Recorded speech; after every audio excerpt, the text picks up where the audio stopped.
Hi friends, எல்லாத்துக்கும் வணக்கம். ஜோடி எதை பற்றி பார்க்க போகிறோன்னா 12th commerce 2 mark 3 mark 5 mark important question பார்க்க போகிறோம். வாங்க வீடியோக்குள்ளே போகலாம்.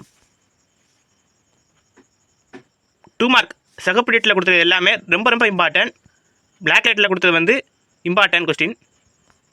மொத்தம் 2 மார்க் வந்து 64 கொஸ்டின் இருக்குது. இந்த 64 கொஸ்டினில் சிகப்பு டேட்டில் கொடுத்து பார்த்தீங்களா, மேலாண்மை என்றால் என்ன, மேலாண்மை கருவிகளை பட்டியலிடுக, அதிகாரம் என்பதன் பொருள் தருக, திட்டமிடுதல் என்றால் என்ன, செயலாக்கமளித்தல் என்பதன் பொருள் தருக, முக்கிய முடிவு பகுதிகளில் என்பது என்ன.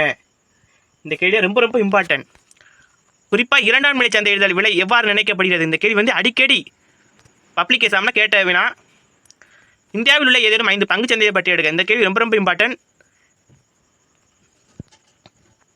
எல்லா கேள்வியும் படிக்க முடியலனாலும் பரவாயில்ல, சிகப்பு டேட்டில் இருக்குது பார்த்தீங்கன்னா, இது எல்லாமே கண்டிப்பாக படிச்சுக்கோங்க.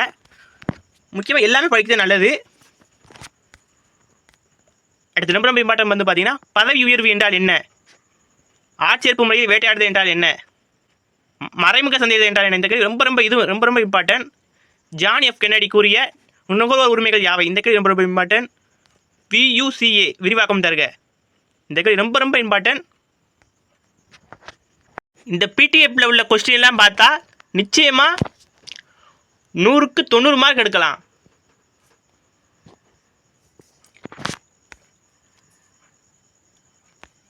ஃபெல்லி மிஸ்டேக்கே இல்லாமல் எழுதுங்க, அப்போ தான் உங்களுக்கு மார்க் கிடைக்கும்.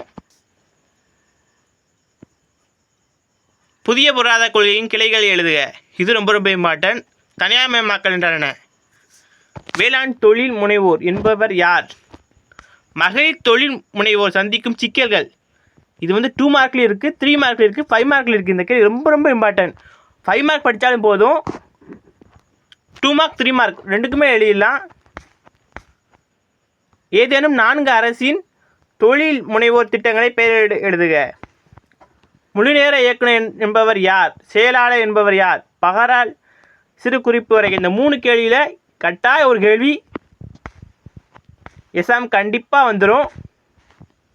அடுத்து வந்து பார்த்தீங்கன்னா 3 மார்க் இம்பார்ட்டன்ட்.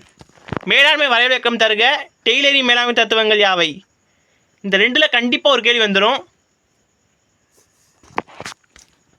அடுத்து இரண்டாம் நிலை சந்தை சிறு குறிப்பு வரைக, கருவூல ரசீதின் பொது இயல்புகள் யாவை, பண சந்தையில் ஈடுபடும் பங்கேற்பாளர்கள் யாவை, காளை மற்றும் கரடி விளக்குக. இந்த கேள்வி மொத்தம் ஒரு 4-5 கேள்வி இருக்குது. இந்த 4-5 கேள்வி நல்லா படித்து வச்சுக்கோங்க. இந்த 4-5 கேள்வியிலேருந்து நிச்சயம் ஒரு கேள்வி வந்துடும். மனித வளத்தின் முக்கியத்துவம் என்ன, இந்த கேள்வி படித்து வச்சுக்கோங்க.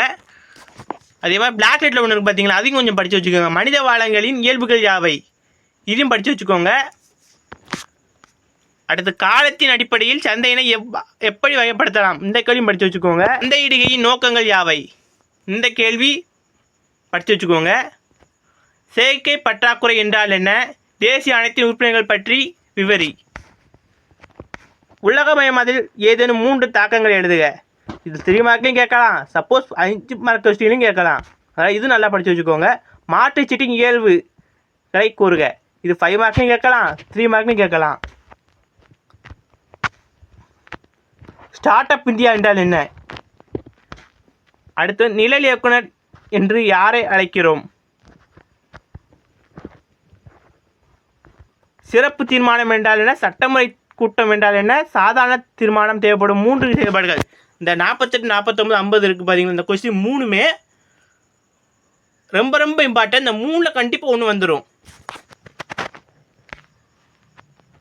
5 மதிப்பெண் வினாக்கள். அடுத்து வந்து 5 மதிப்பெண் வினாக்கள் ரொம்ப இம்பார்ட்டன்ட். பார்த்தீங்கன்னா, நவீன மேலாண்மை கோட்பாடுகளை விவரி, விதிவிலக்கு மேலாண்மை நன்மைகள் யாவை, மேலாண்மையின் பல்வேறு பணிகள் எழுதுக. இந்த கேள்வி ரொம்ப இம்பார்ட்டன்ட். அடுத்து நிதி சந்தையின் பங்கினை விவரிக்கவும், பணச்சந்தை மற்றும் மூலச்சந்தை ரெண்டுக்கும்னா வேறுபாடு, பணச்சந்தையின் சிறப்பியல்புகள். இது 5 மார்க்லையும் கேட்கலாம், சப்போஸ் 3 மார்க்லையும் கேட்கலாம்.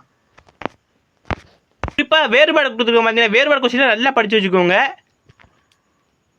அரசு பத்திரங்களின் இயல்புகளை விவரி, இந்த கேள்வியும் கேட்கலாம்.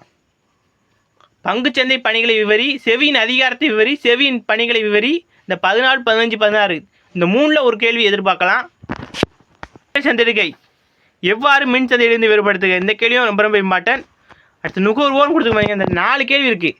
28வது பார்த்தீங்களா, நுகர்வோர் எவ்வாறு சுரண்டப்படுகிறார்கள், நுகர்வோர் பாதுகாப்பு, வணிகத்தின் பங்கினை விளக்குக, நுகர்வோரின் கடமைகளை விளக்குக, நுகர்வோரின் பொறுப்புகள் யாவை. இந்த 4 கேள்வி கட்டாய ஒரு கேள்வி இருக்கும். அடுத்து எல்பிஜியின் சிறப்பு அம்சங்கள், இந்த கேள்வி ரொம்ப ரொம்ப இம்பார்ட்டன்ட். அடுத்து நிபந்தனை நம்பூர்தி வேறுபாடுக்கு, காசோலை மற்றும் மாற்றுச்சீட்டையும் வேறுபடுத்துக, இந்த 2 கேள்வி ரொம்ப ரொம்ப இம்பார்ட்டன்ட். அடுத்து வந்து பார்த்தீங்கன்னா மகளிர் தொழில் முனைவோர் சந்திக்கும் பிரச்சனை சொன்னோம் பார்த்தீங்களா, 2 மார்க் வந்துச்சு பார்த்தீங்களா, 2 மார்க் 3 மார்க் 5 மார்க், இந்த 3 கேட்க சான்ஸ் இருக்குது. பங்குகளுக்கும் கடன் பத்திரங்களுக்கும் உள்ள வேறுபாடுகள் யாவை, இந்த கேள்வி ரொம்ப ரொம்ப இம்பார்ட்டன்ட். பல வகையான நிறுவ கூட்டங்களை விளக்குக, இதுவும் படித்து வச்சுக்கோங்க. மறுபடியும் சொல்கிறேன், இந்த பிடிஎஃப்ல எல்லாமே பார்த்தாலே 90க்கு மேலே எடுத்துடலாம். குறிப்பாக அந்த சிவப்பு லிட்டில் கொடுத்துருக்கு பார்த்தீங்களா, அதை பார்த்தாலே 70 80 மார்க் மேலே எடுக்கலாம்.